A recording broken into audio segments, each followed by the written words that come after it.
J'ajoute aussi un point. Le dernier point, c'est pour le freelance qui se lance.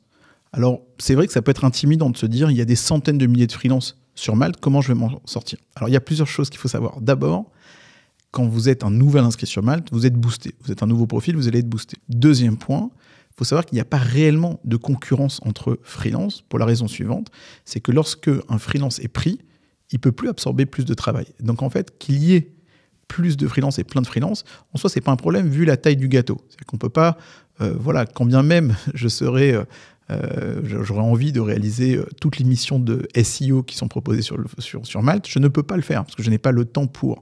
Et c'est vrai pour tous les freelances.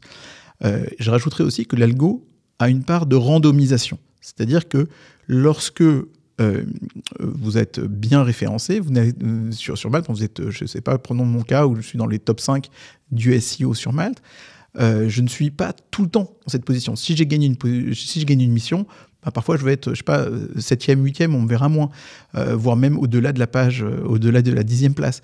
Par contre, si j'ai pas de mission, comme je suis Super Malter 3, je risque de revenir rapidement numéro 1 pour récupérer vite une mission. Donc les positions qu'on a ne sont jamais fixes.